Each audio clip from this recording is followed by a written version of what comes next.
Viewers, आपका स्वागत है न्यूज 18 स्टूडियोज में, पावर्ड बाय विक्रम टी।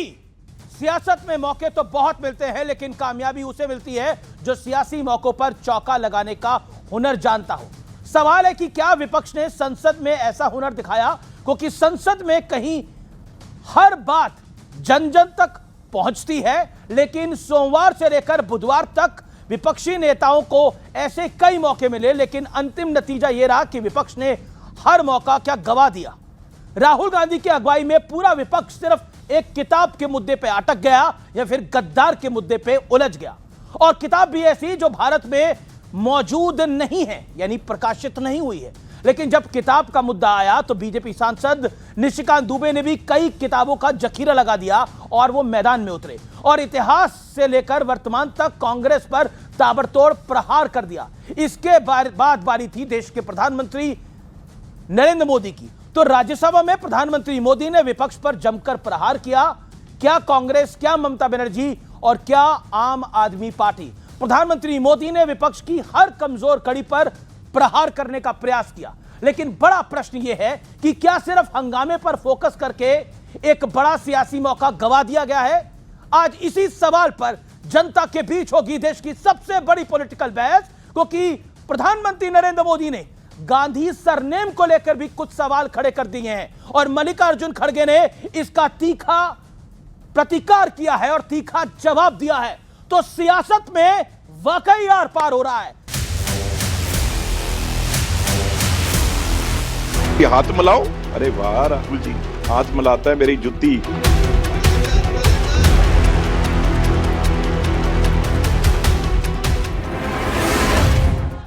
इस हफ्ते की शुरुआत 3 दिन हंगामे की भेंट चढ़ गया। विपक्ष के पास मौका था कि वो धन्यवाद प्रस्ताव पर अपनी बात रखकर सरकार को घेरे,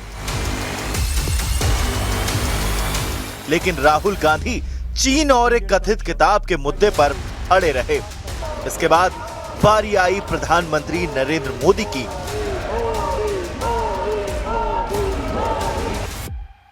तो पीएम मोदी ने चुन चुनकर कांग्रेस समेत पूरे विपक्ष की बखिया उधेड़ दी। मोहब्बत की दुकान खोलने वाले मोदी तेरी कब्र खुदेगी के नारे लगा रहे। 370 की दीवार गिरा दी, इसलिए वो मोदी की कब्र खोदना चाहते। ऑपरेशन सिंदूर करते हैं, इसकी उनको परेशानी होती है और इसलिए वो मोदी की कब्र खोदते हैं। टीएमसी के साथियों ने काफी कुछ कहा। पतन के जितने भी पैरामीटर्स हैं नए नए रिकॉर्ड बनाते जा रहे हैं। हमारे देश में घुसपैठियों को बचाने के लिए अदालतों को तब तक प्रेशर पैदा किया जा रहा है।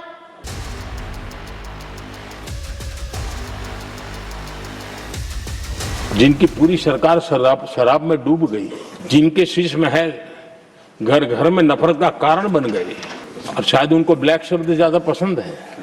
एक रिप्लाई भी उन्होंने नहीं दिया। मेरे को 2-2 किलो गालियां देते हैं। 2 किलो गालियां, अब ये क्या तोलते क्या? लेकिन इस हफ्ते सदन में कुछ ऐसा हुआ जो कल्पना से परे है। कांग्रेस की कई महिला सांसद लोकसभा में पीएम की कुर्सी तक पहुंच गई। आरोप लगा कि कांग्रेस कुछ अप्रत्याशित करने की तैयारी में थी। हालांकि पीएम मोदी उस वक्त सदन में मौजूद नहीं थे, लेकिन लोकसभा स्पीकर ओम बिरला ने इस घटना को काले धब्बे जैसा बताया।